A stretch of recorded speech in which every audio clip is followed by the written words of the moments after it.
das notícias da metrópole de Campinas, a gente passa para as notícias do Legislativo, porque olha só, hein, por conta da revitalização que está acontecendo no centro aqui de Campinas, a área do Largo do Rosário deve passar por mudanças.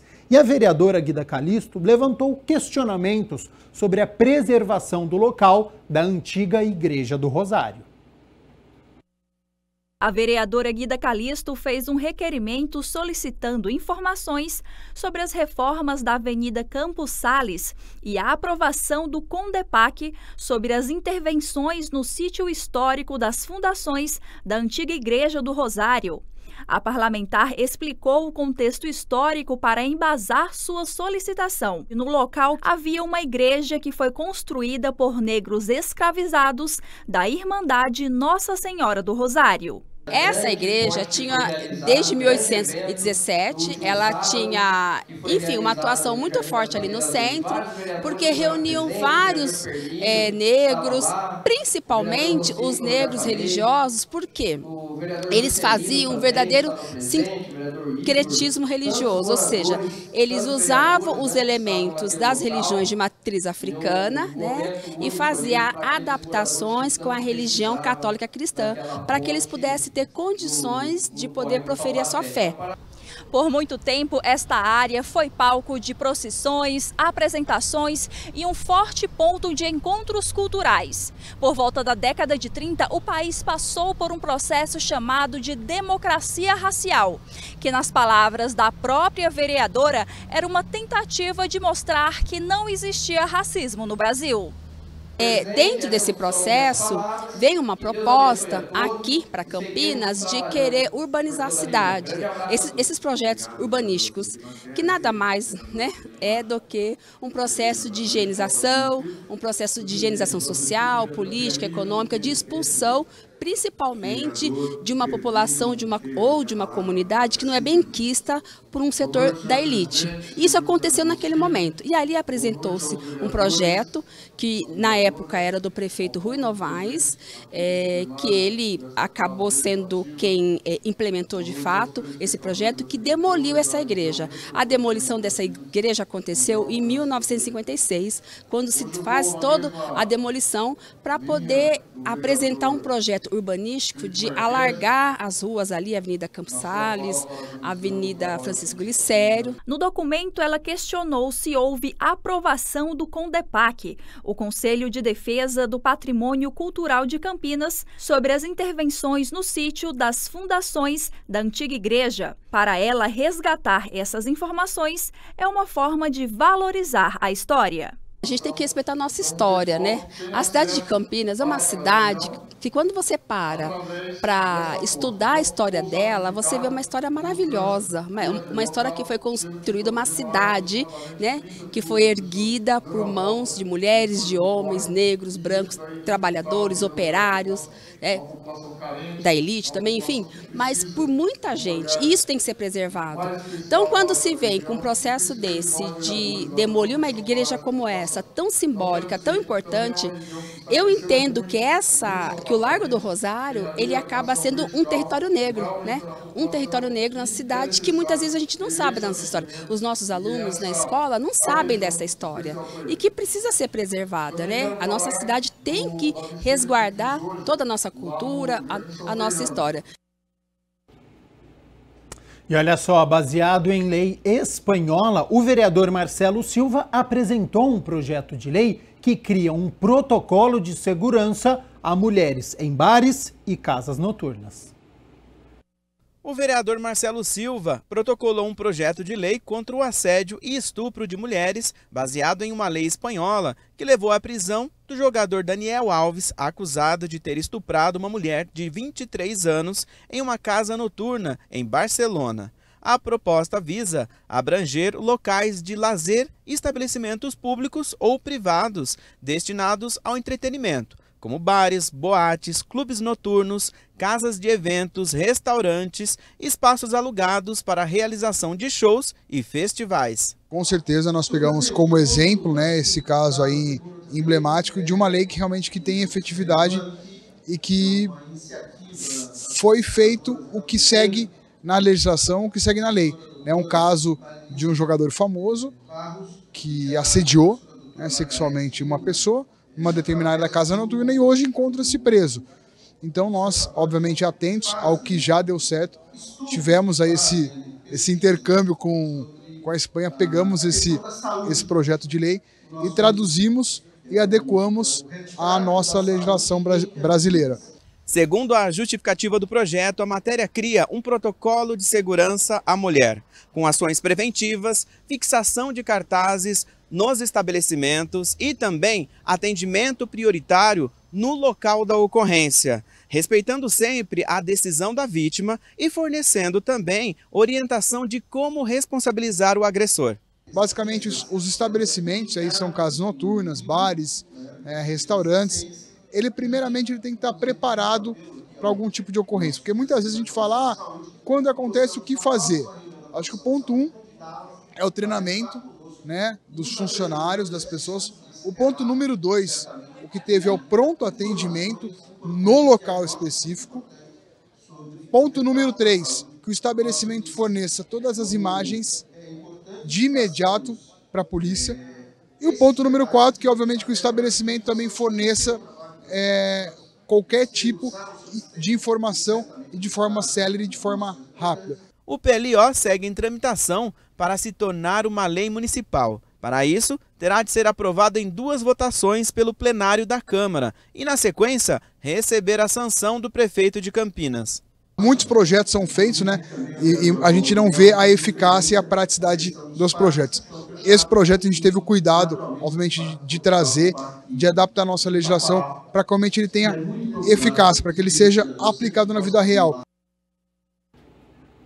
Olha só, jogar entulho em local inadequado causa danos à saúde da população, além de atrapalhar o trabalho de limpeza pública. Pensando nisso, o vereador Rodrigo da Farmadic indicou a criação do programa Papa Entulho. Confira. O vereador Rodrigo da Farmadic protocolou uma indicação para a criação do programa Papa Entulho em Campinas. No município de Barueri, existe um programa com o mesmo nome que inspirou a indicação do parlamentar. Nós temos um problema crônico na cidade de Campinas e que é um problema das grandes cidades, dos grandes centros urbanos, que é o descarte irregular de entulho. Isso causa um problema para a cidade da ordem de saúde pública, que é a proliferação de peçonhas, né, de animais peçonhentos e também de arboviroses como a dengue. Isso pode ser, em parte, solucionado com a criação desse programa que foi um sucesso na cidade de Barueri. Por meio da proposta, a prefeitura seria responsável por disponibilizar sacolas resistentes para esse tipo de entulho, além de fazer a coleta. Apesar do custo para o município, ele justificou que o meio ambiente sai ganhando. A prefeitura disponibilizar como se fosse bags, né, uns sacos grandes, de grande resistência, inclusive, para que bairros mais populares, inclusive de pessoas e famílias mais carentes, quando precisam fazer uma pequena obra, inclusive, por exemplo, se quebrar uma pia, ele vai gerar um entulho e aquilo precisa ser descartado em algum lugar. E aí, para ele fazer o descarte daquele pequeno entulho que ele gerou ali por conta de uma obra, inclusive, às vezes emergencial, ele vai gastar o valor maior com a contratação de uma caçamba de entulho do que, às vezes, propriamente com a obra emergencial. Com a indicação, o parlamentar acredita que é uma forma de conscientizar a população sobre os perigos do descarte desse tipo de material em local impróprio, pois pode gerar a proliferação de animais peçonhentos, insetos e todo tipo de mosquito, sem contar com os gastos dos cofres públicos. Esse projeto, além de pedir a disponibilização desse material para que a prefeitura possa depois fazer o recolhimento, também é um processo, um programa de conscientização ambiental. Então, além disso, é previsto também para que a população seja informada, inclusive com material didático e veiculado dentro da mídia, que a conscientização da necessidade de não fazer esse descarte de forma irregular. Ele ressaltou que o programa seria direcionado apenas para quem realmente não pode pagar pelo serviço. Na verdade, isso seria para famílias de baixa renda, né? Aquelas famílias, inclusive, que às vezes pode estar até cadastrada no CAD único, né? Que isso comprova que aquela pessoa ela é de baixa renda, e isso é muito importante para que o município também possa direcionar os seus recursos para quem realmente precisa e não para aquele cidadão que realmente tem condições de pagar uma caçamba. E por iniciativa da vereadora Débora Palermo, a Câmara Municipal homenageou 2 mulheres que se destacaram em suas áreas de atuação. O dia da entrega não foi por acaso, por se tratar de honrarias que são específicas para mulheres. A data fixa da solenidade foi justamente o 8 de março, quando se comemora o Dia Internacional da Mulher. No Dia Internacional da Mulher, a Câmara Municipal, por iniciativa da vereadora Débora Palermo, homenageou 2 mulheres que foram destaque em suas áreas de atuação. Honraria não é voto. Elas são a segunda e a terceira pessoas que eu entrego uma honraria nessa casa. Porque acho que honraria é um reconhecimento da cidade a pessoas que realmente merecem honra. A Bíblia fala, honra a quem honra. Então, não é, das minhas mãos, não é qualquer um que recebe a honraria. Eu escolho com muito carinho a quem eu entrego essas medalhas e esses diplomas. Uma das homenageadas, Janete Aparecida Georgette Valente, que recebeu a medalha Dorcelina Oliveira Folador. Jane Valente, dispensa comentários, né? A nossa querida Jane, na área social, que tem feito muito, contribuído muito na sociedade campineira, e não só na sociedade campineira, mas para o país.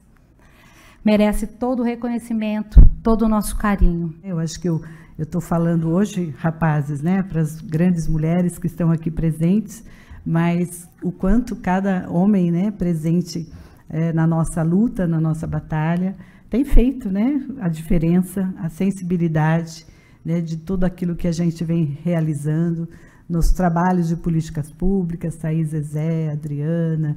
Eu acho que quando a gente começa a falar nomes, a gente corre, às vezes, de não poder dizer cada um. Mas eu quero dizer que vocês sabem, né, o que cada um de vocês representam dentro dessa minha bolsinha, né, que cada vez fica mais cheinha, e que a gente possa continuar juntas nesse trabalho que, ora, amplia de um canto, às vezes adormece em outro, mas ele ressuscita em outro. Então, cada um. Outra homenagem foi para Ana Paula Savoy Stênico, que recebeu o diploma de Mérito Mulher Virtuosa Elizabeth Lins Cordeiro, idealizadora do projeto Arte com Paixão. E a Ana Paula Savoy, também uma mulher que faz uma diferença imensa na sociedade. Criadora do projeto Arte com Paixão, ela faz tatuagens, micropigmentação em sobrancelhas e mamilos das mulheres que sofreram mastectomia ou outras perdas. Então, a Ana faz esse trabalho maravilhoso, gratuito, às mulheres que não podem pagar. Quero agradecer a Débora, primeiramente, por essa honraria. Ai, meu Deus. É um orgulho para mim, né, tá recebendo isso, porque eu sei todo o esforço que eu fiz para conseguir encontrar um anjo, que é o Dr. Medina, que desse credibilidade e valor para o meu trabalho, porque não foi fácil. Eu sei que trabalhar com pacientes oncológicas para todo médico deve ser difícil, porque elas vêm de um processo doloroso, né? E para eles acreditarem em alguém que vai fazer uma tatuagem numa paciente que já passou por tudo isso é difícil, né? E ele foi o único que, depois de quase 8 anos buscando, abriu as portas do hospital para mim.